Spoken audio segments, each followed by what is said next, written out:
Hello everyone, कैसे हैं आप सब। आई होप आप अच्छे होंगे। आज हम बात करते हैं नॉर्मलाइजेशन पे, जो कि काफ़ी हीटेड टॉपिक चल रहा है, पर्टिकुलरली यूपीपीएससी से रिलेटेड, जहाँ पे आयोग ने बोला कि हम नॉर्मलाइजेशन करेंगे प्रीलिम्स के टेस्ट में। हम समझते हैं लेमन टर्म में इसको। देखिए, नॉर्मलाइजेशन में है क्या कि कई शिफ्ट में पेपर कराया जाएगा, अलग अलग लोगों को अलग अलग पेपर मिलेंगे, 2 3 4 शिफ्ट में जो भी हो।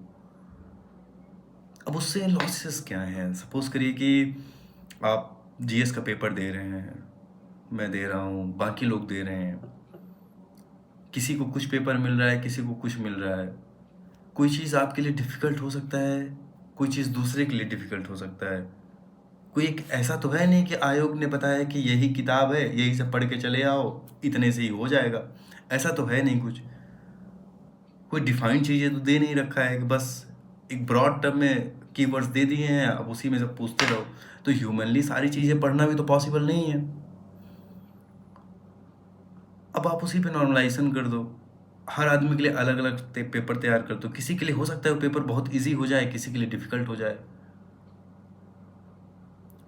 किसी के लिए हो सकता है कि आप कॉन्स्टिट्यूशन का डीडी बसु या कहीं और से स्वभाव का से उठा के पूछना शुरू कर दो, या हो सकता है लक्ष्मीकांत के आप से रिलेटेड चीज़ें हैं, जो लक्ष्मीकांत कवर कर लेता है, कहने का मतलब ये था मेरे। तो आसान हो जाएगा, किसी के लिए डिफ़िकल्ट होगा। इसी तरह की चीज़ें हैं। अब सीसेट में भी है ऐसा ही, किसी के लिए कोई रीजनिंग मैथ्स क्वेश्चंस हैं, कोई आसान आ जाए, किसी के लिए डिफ़िकल्ट आ जाए। जैसे एसएससी वगैरह में देखा गया है, कभी कभी बहुत हार्ड बना देते हैं पेपर। अब सीसेट में तो और डिफ़िकल्टी क्रिएट हो जाएगी।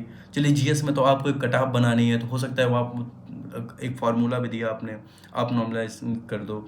लेकिन सीसेट में तो आपने मैंडेट कर रखा है कि 33% सभी को पाना है। वहाँ तो डिफ़िकल्ट कंडीशन क्रिएट हो जाएगी, बहुत डिफ़िकल्ट कंडीशन क्रिएट हो जाएगी।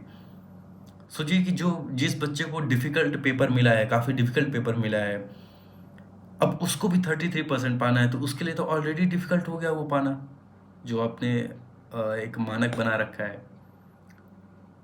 तो इसलिए नॉर्मलाइजेशन नहीं होना चाहिए, वन शिफ्ट और वन पेपर ही होना चाहिए, और सभी के लिए सेम पेपर रहे। और आयोग को मुझे लगता है कि जैसे कि अभी उन्होंने मान भी लिया है यूपीपीसीएस में। हाँ, ज़रूर है कि डेट भी उन्हें बता देनी चाहिए कि यूपीपीएससी का एग्ज़ाम कब होने जा रहा है, और आरओ वगैरह में भी टाइमली उनको वन शिफ्ट वाला ही सिस्टम रखना चाहिए। So no normalisation.